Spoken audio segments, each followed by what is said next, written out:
Jake Morrison wiped the sweat from his palms as the auctioneer's voice echoed through the massive salvage hangar. Around him, aliens of every shape and size muttered in dozens of languages, their translation devices creating a low buzz of overlapping voices. The ship floating in the center of the room looked like it had been carved from a piece of midnight sky. No lights. No markings. Just pure black metal that seemed to swallow the spotlights pointed at it. Lot 247, the auctioneer announced, his tentacles tapping rhythmically on his podium. Origin unknown. Recovered from deep space drift approximately 120 standard years ago. Hull integrity questionable. Systems non-responsive. No identified manufacturer. Opening bid, 500 credits. Jake's heart pounded. He'd been saving for 2 years, scraping together every credit from his job maintaining life support systems on this dumpy station. 500 credits was nothing for a whole ship, even a dead one. There had to be a catch. 500, a Krellian trader called out, barely looking up from his datapad. 600, someone else countered. Jake studied the ship more carefully. It was small, maybe 40 meters long, with curves that didn't quite make sense to his human eyes. The hull seemed to shift in the light like oil on water. Every other bidder in the room was already losing interest, turning back to their devices or whispering about the next lot. Going once at 600, the auctioneer droned, sounding bored. Something about that ship called to Jake. He couldn't explain it. A feeling in his gut that wouldn't quit. 8,000 credits, Jake shouted, his voice cracking slightly. The entire hangar went silent. Heads turned. The auctioneer's eye stalks swiveled toward him in surprise. The Krellian trader actually laughed out loud. Did that human just bid 8,000 on the ghost ship? Someone whispered loudly enough for everyone to hear. The auctioneer recovered quickly, his translator rendering his words in crisp English. We have 8,000 credits from the human bidder. Any advance on 8,000? He paused, scanning the room. Nobody else raised a hand. Why would they? 8,000 credits for a dead ship was insane. Going once. Going twice. The gavel came down with a sharp crack. Sold to bidder 47 for 8,000 credits. Jake's legs felt weak. He'd just spent his entire life savings on a ship that probably wouldn't even turn on. His co-workers were going to think he'd lost his mind. Hell, maybe he had. The salvage master, a towering Vrelian with 4 massive arms and a permanent scowl, met Jake at the payment terminal. His translator box crackled as he spoke. You know that thing's been sitting in my dock for 15 years, right? Before that, it floated in deep space for over a century. Whatever species built it is probably extinct. The few scans we managed to run showed technology we don't even have words for. It won't respond to any known command protocols. Jake swiped his credit chip, watching his account balance drop to almost nothing. So why keep it around? The Vrelian scowl deepened, which Jake hadn't thought was possible. Station regulations. Can't junk anything until we're absolutely certain it's worthless. Congratulations, human. It's your problem now. He shoved a data chip across the counter. Access codes, docking information, and the waiver you'll need to sign accepting full responsibility for any injuries, deaths, or station-wide catastrophes that might result from you poking around in there. 3 hours later, Jake stood in front of the ship in the dimly lit corner of Dock 7. Up close it was even stranger. The hull wasn't just black, it was like staring into deep space itself. No seams. No rivets. No windows that he could see. It looked grown rather than built, organic and alien in ways that made his engineer brain itch with questions. The airlock took forever to override. Jake tried every standard protocol in the book and a few non-standard ones he'd picked up from smugglers. Finally, something clicked, and the outer door slid open with a hiss of escaping air that had been trapped for who knows how long. Jake stepped inside, his helmet light cutting through the darkness. The corridor beyond defied logic. It curved upward and downward simultaneously, the walls rippling with faint patterns that disappeared when he looked directly at them. The floor felt solid under his boots, but his inner ear insisted he was standing at an impossible angle. He made his way forward, following what he hoped was the path to the cockpit. The ship was eerily silent except for the sound of his own breathing inside his helmet. No hum of generators. No whisper of life support. Just silence that felt somehow alive, like the ship was holding its breath. The cockpit was a circular room that seemed way too big to fit inside the ship's exterior dimensions. A single chair faced a wraparound viewport, currently showing only the dull gray walls of the docking bay. Crystalline panels surrounded the chair, dark and lifeless. And there, sitting on the armrest like someone had just left it there yesterday, was a leather journal. Jake picked it up with trembling hands. The leather was Earth-made, he could tell immediately. Genuine cow leather, not the synthetic stuff most spacers used.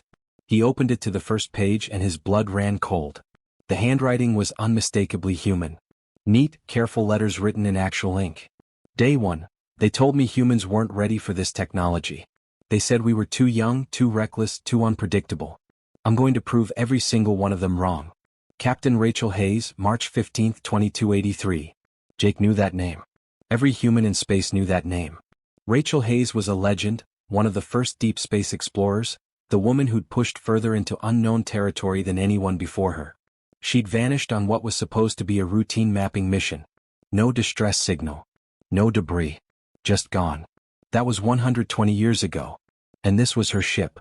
Jake's hands shook as he sat down in the pilot's chair, still holding the journal. The moment his body made contact with the seat, everything changed. The crystalline panels blazed to life with soft blue light.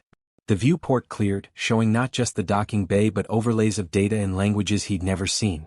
And directly in front of him, floating in the air like a ghost, holographic text appeared in perfect English. DNA match confirmed. Human genetic markers detected. Welcome home. Ready to initiate inheritance protocol? Jake stared at the words, his mouth dry. What the hell did you get yourself into, Rachel? He whispered. The ship hummed softly in response, and somewhere deep in its impossible corridors, ancient systems began to wake up after 120 years of sleep. Jake didn't sleep for 3 days straight. He couldn't. Every page of Rachel's journal pulled him deeper into a story that sounded like pure science fiction, except the ship humming around him proved it was all real. The first 30 pages were normal enough. Rachel wrote about her official mission, the excitement of pushing into unexplored space, the loneliness of solo travel. But then, on page 31, everything changed. She'd encountered something out there in the dark between stars. Not a species. Not exactly. She called them the Dreamweavers. Jake sat in the cockpit, the journal open on his lap, reading by the soft glow of the crystalline panels.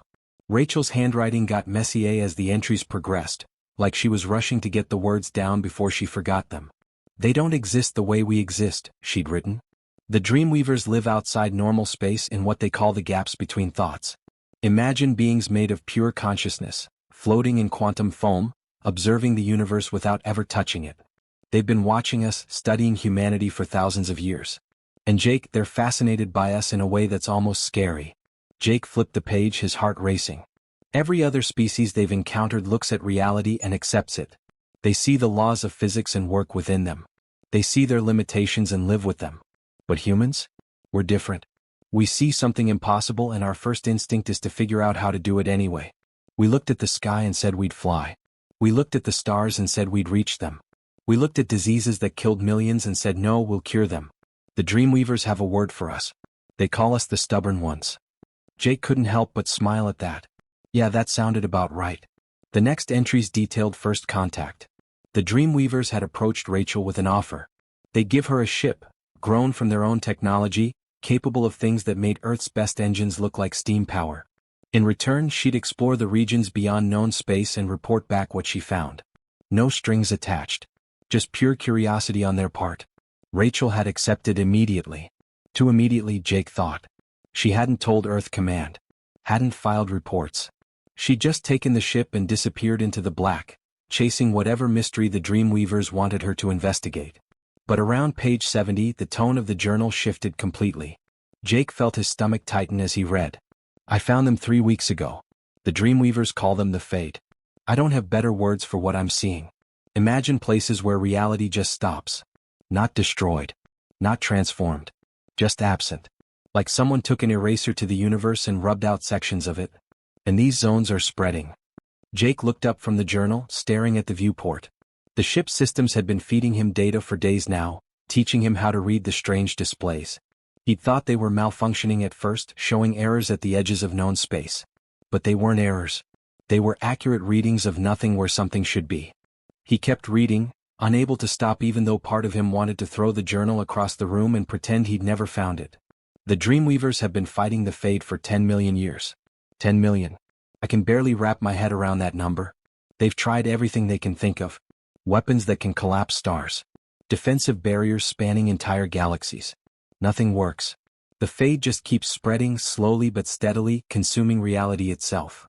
Rachel had spent months studying the phenomenon, trying to understand what the fade actually was. Her theories filled pages, crossed out and rewritten, increasingly desperate attempts to make sense of the impossible. "It's not alive," she'd written in an entry dated 6 months before her disappearance. But it's not just empty space either. The fade is like a thought virus. It spreads through observation. When advanced species look at the universe and truly understand how cold and meaningless it is, how entropy will eventually destroy everything, how nothing we do ultimately matters, that acceptance creates tiny cracks in reality. And the fade pours through those cracks. Jake felt a chill run down his spine. He'd had those thoughts himself, late at night when he couldn't sleep. The existential dread that hit sometimes when you really thought about how vast and uncaring the universe was. But here's the thing the Dreamweavers figured out, Rachel continued on the next page, her handwriting suddenly steadier, more excited. Humans are different. We know the universe is meaningless. We understand entropy and death and the heat death of everything. But we don't care. We invent meaning anyway. We create love and hope and purpose out of nothing but sheer stubborn refusal to accept that life is pointless. Other species see the truth and accept it. We see the truth and tell it to go to hell. Jake laughed despite himself. That was the most human thing he'd ever read. The journal entries became more technical after that. Rachel described how the Dreamweavers had built this ship specifically for human neural patterns. It responded to imagination rather than commands. It translated belief into reality, turning human stubbornness into actual quantum changes in spacetime. She'd spent months learning to pilot it, to interface with systems that worked on pure thought rather than switches and buttons. "I can feel the ship now," she'd written. "It's part of me or I'm part of it. When I think about going somewhere, we're already there. When I imagine something being different, the ship makes it different." The Dreamweavers gave humanity a weapon they don't fully understand. Our ability to believe in impossible things is literal power in this ship. Jake had experienced hints of this himself over the past 3 days. When he sat in the pilot's chair and really focused, the ship responded to his thoughts. He'd accidentally moved them 3 kilometers across the station just by thinking about the other side of the dock. It had scared him so badly he'd avoided the chair for 6 hours afterward. But Rachel's final entries were what really terrified him. She'd located the source of the fade, the point where it was entering their reality. A place so far from known space that even with the ship's impossible speed, it had taken her weeks to reach. "I'm going in," she'd written on what Jake now knew was her last entry. The Dreamweavers think humans might be the key to stopping the fade. Our aggressive, irrational refusal to accept defeat might be the only thing that can seal the breach. They've watched a dozen civilizations fall to the fade over the eons. All of them were smarter than us, more advanced, more logical. And that logic is what killed them. They accepted the truth of entropy, and that acceptance let the fade in. Jake's hands trembled as he read the final paragraph.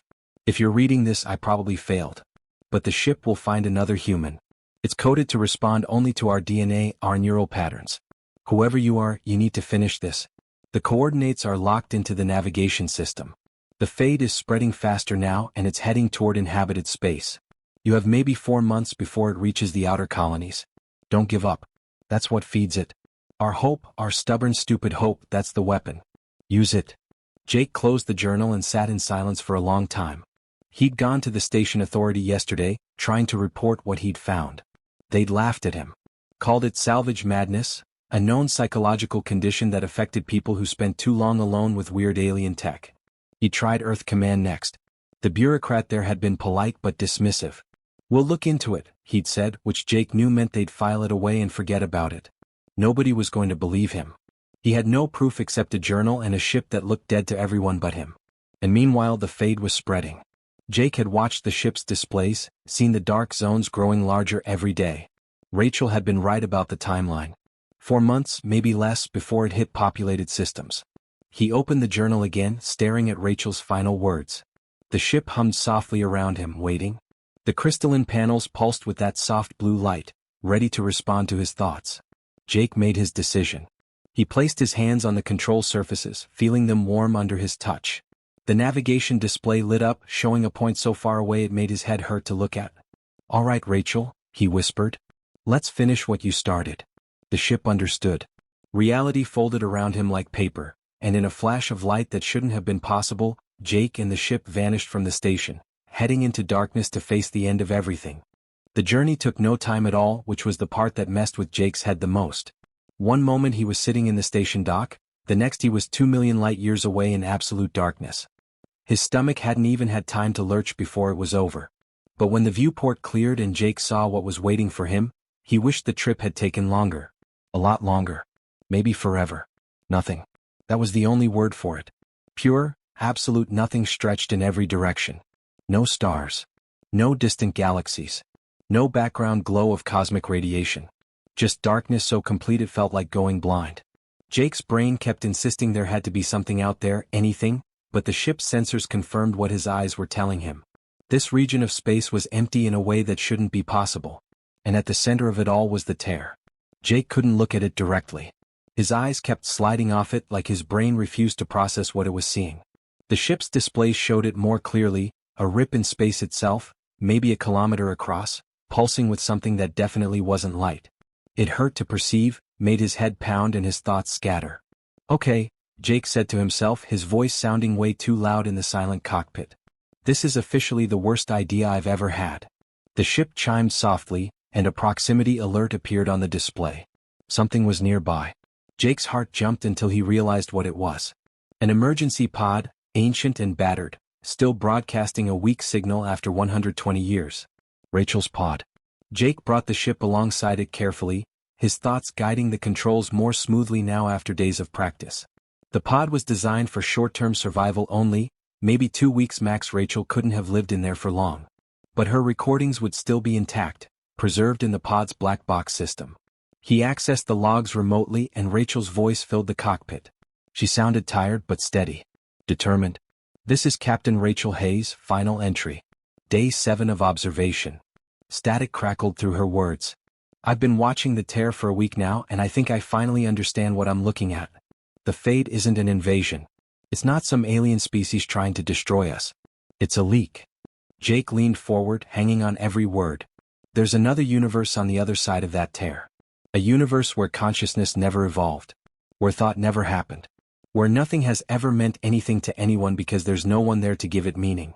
And our universe is bleeding into theirs, or theirs is bleeding into ours. I'm not sure which. Maybe both. Rachel's breathing was audible in the recording, quick and shallow like she'd been running. Or panicking. The Dreamweavers finally explained why they're so scared. Advanced civilizations, the really smart ones, they figure out the truth about existence sooner or later. That the universe doesn't care about us. That entropy wins in the end. That nothing we do ultimately matters. And when enough beings in a civilization accept that truth, really internalize it, it creates weak points in reality. Little gaps where meaning breaks down. And the fate pours through those gaps like water through cracks. Jake felt his chest tighten. He'd had philosophy classes in school that taught exactly that kind of thinking. The cold, rational acceptance that the universe was fundamentally meaningless. But humans, Rachel continued, and Jake could hear the smile in her voice now. God, we're weird. We know the truth. We understand entropy and death and meaninglessness just as well as any other species. Maybe better. But we don't accept it. We can't. We look at a meaningless universe and we say, not good enough, and we invent meaning out of nothing but pure spite. The recording quality degraded suddenly, filled with a sound like paper tearing but vast and slow. Love isn't real. Hope isn't real. Purpose isn't real. None of these things exist in objective reality. But we believe in them so hard, so stubbornly, that we make them real anyway. We're a species of unreliable narrators, Jake. We lie to ourselves about the nature of existence, and somehow those lies become truth. That's what the Dreamweavers saw in us. That's why they gave me this ship. Jake realized she'd used his name. But that was impossible. She'd recorded this 120 years before he was born. The ship is designed to amplify that human quality. Our ability to believe impossible things. To imagine better realities and force the universe to agree with us. I'm going to try something now. I'm going to tell the universe a story. A better story than the one the fate is telling. And I'm going to believe in it so hard that reality has no choice but to listen. The background sound grew louder, that terrible tearing noise that made Jake's teeth ache. If you're hearing this, it means I didn't finish the story. But you can. The ship will show you how. It's in your DNA now the moment you sat in that chair. You're part of it and it's part of you. Don't try to close the tear, that won't work. Don't try to destroy the fade, you can't. Instead, give it meaning. Give it purpose. Tell it a story about why it exists and what it's for. Make it believe you. Rachel's voice rose, excited and terrified at the same time. It's working. The ship is amplifying my thoughts across quantum space. I can feel the Fade responding. It's not alive but it's listening. The recording cut off with a burst of static. Jake sat in silence, staring at the tear in space. Now that he looked more carefully, he could see patterns around its edges. Faint structures in the quantum foam, like the first words of a story that never got finished. Rachel had started something. She'd figured out how to communicate with the Fade, how to give it context and meaning. But she hadn't completed it. The tear was still open. Still leaking emptiness into reality. Still spreading. The ship's displays showed him data he was only beginning to understand. The dark zones Rachel had written about were growing faster now. 3 systems in the outer colonies were already reporting strange sensor readings. Places where reality seemed thinner, where equipment malfunctioned for no reason, where people reported feeling a profound sense of emptiness they couldn't explain. The Fade was accelerating. Without Rachel to continue her story, it was consuming reality faster than ever. Jake pulled up the navigation logs, seeing where Rachel had positioned her pod relative to the tear. She'd been close, maybe half a kilometer away. Close enough for the ship's systems to touch the Fade directly, to inject human consciousness into that empty void. His hands were shaking. This was insane. He was a life support technician, not a hero. He fixed air recyclers and water filtration systems. He'd never even left the station before buying this ship. And now he was supposed to save the galaxy by telling a story to nothingness? But he thought about the outer colonies. 3 billion people living in those systems. His sister was out there working on a terraforming project on New Perth. His old academy roommate had just had a kid on Frontier Station. Real people with real lives who had no idea that reality itself was being erased around them.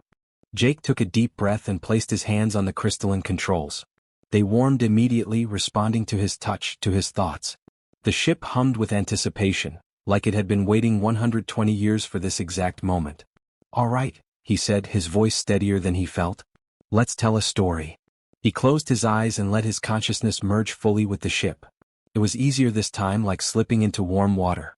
He felt the ship's systems become extensions of his own mind, felt the vast processing power at his disposal, felt Rachel's presence encoded in the quantum substrate, her neural patterns preserved in the technology. And he felt the Fade. Cold, empty, hungry.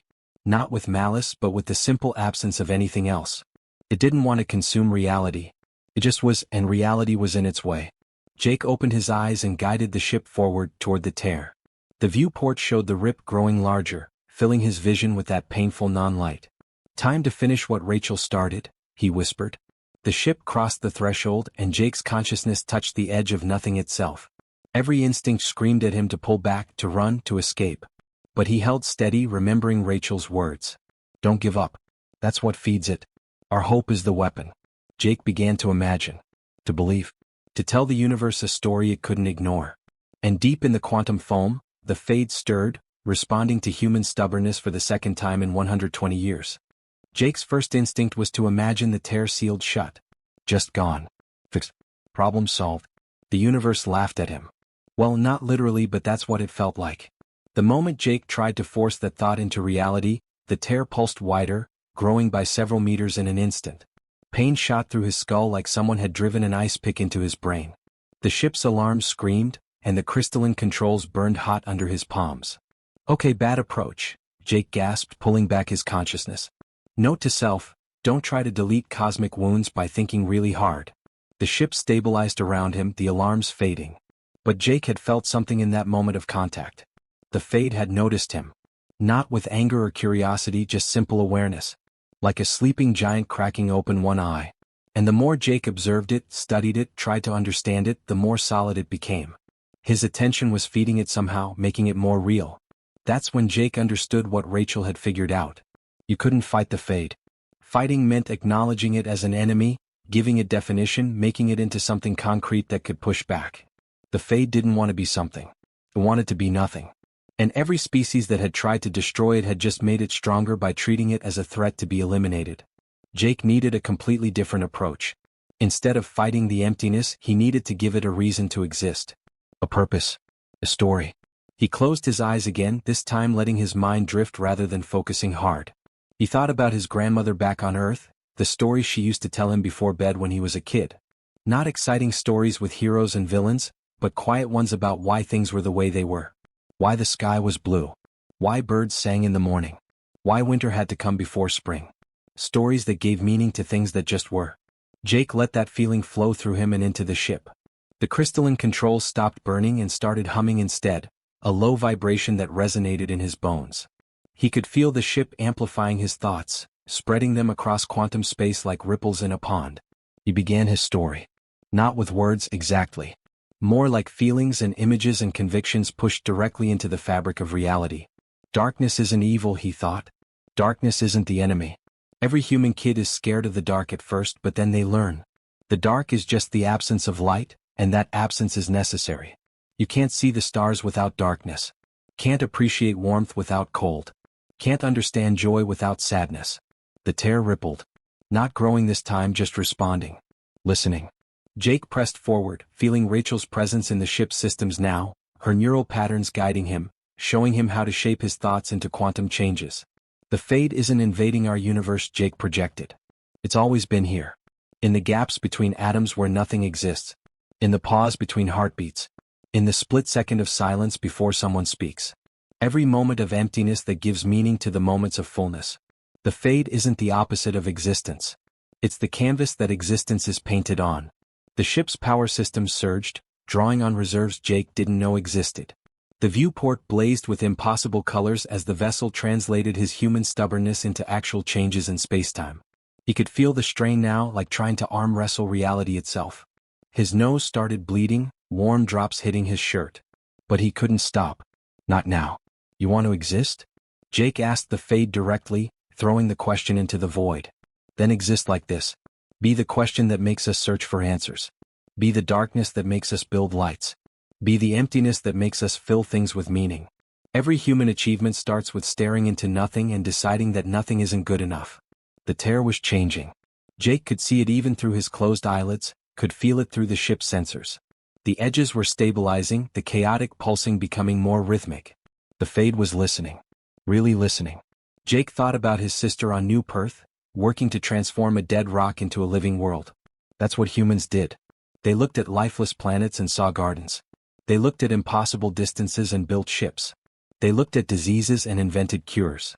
They saw problems and refused to accept them as permanent. We're not special because we're strong, Jake told the fade, his thoughts becoming clearer and more focused. We're not special because we're smart. Other species have us beat on both counts. We're special because we're stubborn. Because we look at entropy and death and the heat death of the universe and we say, yeah, okay, but what if we just didn't accept that? The ship was shaking now, its impossible engines working at maximum capacity. Warning lights flashed across the displays, but Jake ignored them. He could feel Rachel's consciousness fully integrated with his own now, two human minds working as one, both refusing to quit. The fade doesn't need to be our enemy, Jake projected with everything he had. It needs to be our motivation. The thing that makes us try harder. The darkness that reminds us why we build lights in the first place. It's not the end of the story. It's the beginning. It's the blank page that demands we write something worth reading. Something shifted. Deep in the quantum foam, Jake felt the fade transform. Not disappearing, not being destroyed, but changing its fundamental nature. It stopped being a wound and started being a boundary. A controlled edge where nothing met something and both were necessary for the other to have meaning. The crystalline controls under Jake's hands went from warm to burning hot. He smelled his own skin cooking but couldn't let go, not yet. The ship was using him as a conduit, channeling human consciousness across impossible distances, rewriting the rules of reality one quantum interaction at a time. You're not the end, Jake told the fade one final time. You're the space where new beginnings grow. You're the silence that makes music beautiful. You're the nothing that makes something precious. That's your purpose. That's your story. And then, with a sound like the universe taking a deep breath, the fade accepted. Jake's eyes snapped open. The tear was still there, but it looked different now. The edges were clean, defined, stable. It wasn't spreading anymore. And around it, the darkness of empty space didn't look hungry or threatening. It just looked like darkness. Normal. Natural. Necessary. The ship's alarms finally stopped. The power systems wound down from their dangerous overload. Jake slumped in the pilot's chair, exhausted beyond anything he'd ever felt. His hands were blistered where they'd gripped the controls. Blood dripped from his nose onto his shirt. His head felt like someone had stuffed it with broken glass. But the display showed the truth. Throughout the galaxy, in every place where the fade had been spreading, the dark zones had stopped growing. More than that, they were stabilizing, becoming defined boundaries rather than consuming voids. The stars at the edges of those zones actually looked brighter now, like the darkness surrounding them made their light more precious. A message appeared on the viewport, written in Rachel's handwriting. The ship must have saved it, programmed to display it when someone finally finished what she'd started. You did it. Thank you for finishing my story. The Dreamweavers were right. Humanity's gift isn't intelligence or strength. It's being too stubborn to accept that anything is truly impossible. Tell everyone what you learned here. They'll need it for what comes next. The universe is full of impossible things, and humans are the ones crazy enough to make them possible. Well done, my friend. Rachel. Jake read the message 3 times, tears mixing with the blood on his face. You done it? Against all logic, against all odds, a life support technician from a nowhere station had just saved the galaxy by telling a story to nothingness.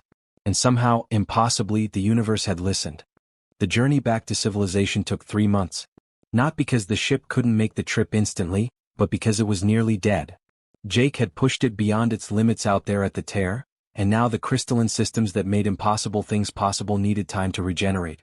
The living technology had to heal, same as Jake's blistered hands and exhausted mind. Those 3 months alone in space gave Jake plenty of time to think. Too much time, really. He'd replay those moments at the tear over and over, trying to understand what he'd actually done. Had he really rewritten reality? Or had he just convinced the fate to rewrite itself? The ship's logs showed quantum fluctuations spreading across the entire galaxy, but Jake still couldn't quite believe he'd been the cause of it all. He spent his days reading the rest of Rachel's journal, the parts he'd skipped in his rush to reach the tear. She'd been funny, he discovered. Sarcastic. She'd complained about the recycled food tasting like cardboard and made jokes about how the Dreamweavers probably thought all humans were insane. In another life, Jake thought he would have liked to meet her. Buy her a drink. Hear her stories firsthand. But Rachel was gone. The ship's sensors had detected no life signs in her pod. Whatever had happened to her out there at the tear 120 years ago, she hadn't survived it. Jake held a small ceremony on day 47 of the return trip, reading her final journal entry aloud and releasing her pod into deep space. It felt right somehow, letting her rest out there among the stars she'd loved so much. When Jake finally limped into salvage station's docking radius, he was ready for the authorities to either arrest him or throw him in a psych ward. He'd been gone for 3 months without authorization, in a ship that technically shouldn't even function.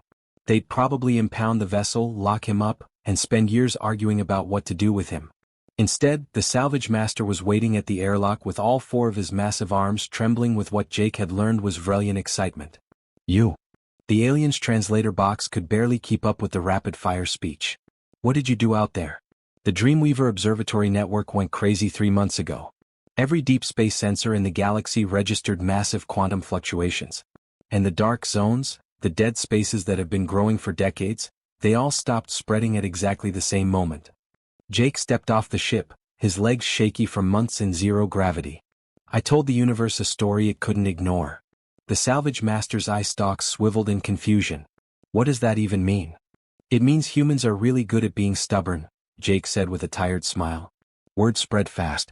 Within a week, Jake had been interviewed by Earth Command, the Galactic Science Council, 3 different news organizations, and a very intense Dreamweaver representative who communicated through a quantum relay that made Jake's head hurt. Everyone wanted to know what happened out there. How he'd stopped the fade. What technology he'd used. What weapons. Jake tried to explain. He really did. But how do you tell rational, logical scientists that he'd saved the galaxy by making up a story and believing in it really hard? They wanted equations and data and reproducible results. What Jake had was a ship full of impossible technology and a journal written by a dead woman who'd figured out that human stubbornness could literally rewrite reality. Most of them didn't believe him. They filed his reports, cataloged the ship's readings, and came up with their own theories involving quantum mechanics and dimensional physics. Jake let them. The truth was too weird anyway. But some people understood. The explorers and prospectors and crazy humans who lived on the edge of known space, they got it immediately. Within a month, Jake started receiving messages from all over the galaxy. Other humans who'd read about what he'd done and wanted to tell him their own stories of doing impossible things. The engineer who'd kept the colony alive for 6 months with equipment that shouldn't have worked, just because she refused to let people die. The pilot who'd navigated an asteroid field that the computers said was impassable, because his kids were waiting for him on the other side. The doctor who'd cured a plague with a treatment every expert said wouldn't work, simply because she believed it would. Humans doing impossible things over and over because they didn't know any better. Or maybe because they knew better and just didn't care. The Dreamweaver sent Jake an official message 6 months after his return. It came through the ship's quantum communication system, bypassing normal channels entirely. Just 4 sentences that made Jake laugh until he cried. You have proven our hypothesis. Humans are indeed the stubborn ones. We have been observing your species for 3,000 years, waiting for one of you to do exactly what you did. Thank you for being exactly as irrational as we hoped. Jake kept Rachel's journal on the ship's dashboard, right where he could see it every time he sat in the pilot's chair. He'd never sell the vessel, despite offers from museums and collectors that would have made him rich beyond his wildest dreams. This ship had a purpose, and that purpose wasn't sitting in a display case. He started taking jobs. Small ones at first. A mining colony that needed supplies delivered through an asteroid field everyone said was too dangerous. A research station studying a star that conventional ships couldn't get close to. Each time, Jake would sit in the pilot's chair, feel the ship merge with his consciousness, and make the impossible possible through sheer human stubbornness. His sister visited him once, taking a transport all the way from New Perth. She stood in the cockpit, staring at the crystalline controls with wide eyes. This is really the ship? The one from all the news reports. Yeah, Jake said. Pretty weird, right? She touched one of the panels gently, watching it pulse with soft blue light. Rachel Hayes sat in this chair. She was my hero when I was a kid. I wanted to be an explorer just like her. She looked at Jake with something like awe. And now my brother finished what she started. How does that feel? Jake thought about it for a long moment. Terrifying. Exhausting. Like I accidentally stumbled into someone else's story and somehow became the hero by mistake. He smiled. But also kind of amazing. Rachel figured out the secret, you know? That humans are special not because we're better than other species, but because we're worse at accepting reality. We're all unreliable narrators, telling ourselves stories about how things should be instead of accepting how they are. And somehow, if we believe those stories hard enough, reality gives up and agrees with us. His sister laughed. That's the most human thing I've ever heard. Word eventually reached Earth Command that Jake wasn't just some lucky salvager who'd stumbled onto ancient technology. He was actively using the ship, pushing boundaries, doing things that made the safety board file complaints monthly. They sent an official representative to have a conversation about proper protocols and regulations. The representative was a stern woman named Director Peterson who showed up with a briefcase full of paperwork and a very serious expression. She sat in Jake's tiny quarters aboard the ship and laid out all the rules he was breaking. Unauthorized use of alien technology. Violation of safety protocols. Failure to submit proper flight plans. The list went on for 20 minutes. Jake listened patiently, then said, "With all due respect, Director, this ship responds to human consciousness. It works on belief and imagination. If I started filing proper flight plans and following all the safety protocols, it would probably stop working entirely. It's designed for humans who look at impossible situations and say, 'Watch this.'" Director Peterson stared at him for a long moment. Then, to Jake's surprise, she smiled. "Off the record? That's exactly what I told my superiors you'd say. They sent me here to shut you down. But between you and me, the galaxy needs more people who don't know when to quit." She stood up, leaving the paperwork on the table. "Those regulations I just read you? They're officially filed. You've been officially warned. What you do with that warning is your business." She paused at the door. "My grandfather was on one of the colonies that would have been hit by the fate. 3 billion people who have no idea they're alive because one stubborn human refused to accept the impossible. Keep doing what you're doing, Mr. Morrison. Just try not to rewrite reality too often. The paperwork is murder." After she left, Jake sat in the pilot's chair and pulled up the star charts. The galaxy stretched out before him, full of impossible distances and unexplored regions and mysteries that made his head hurt just thinking about them. Other species saw all that and felt small, insignificant, temporary. Jake saw it and felt excited. Because that's what humans did. They looked at the impossible and saw possibility. They stared into the void and decided it needed filling. They faced the end of everything and said, "Not today." Rachel had started a story 120 years ago. Jake had continued it. And somewhere out there, maybe tomorrow or maybe a century from now, another human would find this ship and carry the story forward. Because the universe was full of impossible things, and humans were the ones crazy enough to make them real. Jake placed his hands on the crystalline controls, feeling them warm to his touch. The ship hummed softly, ready for whatever impossible thing he'd ask of it next. "All right," he said to the empty cockpit, to Rachel's memory, to the Dreamweavers watching from outside normal space, to the universe itself. "Let's see what other rules we can break." The ship blazed to life, and Jake Morrison disappeared into the stars, chasing the next impossible thing. Because that's what humans did best.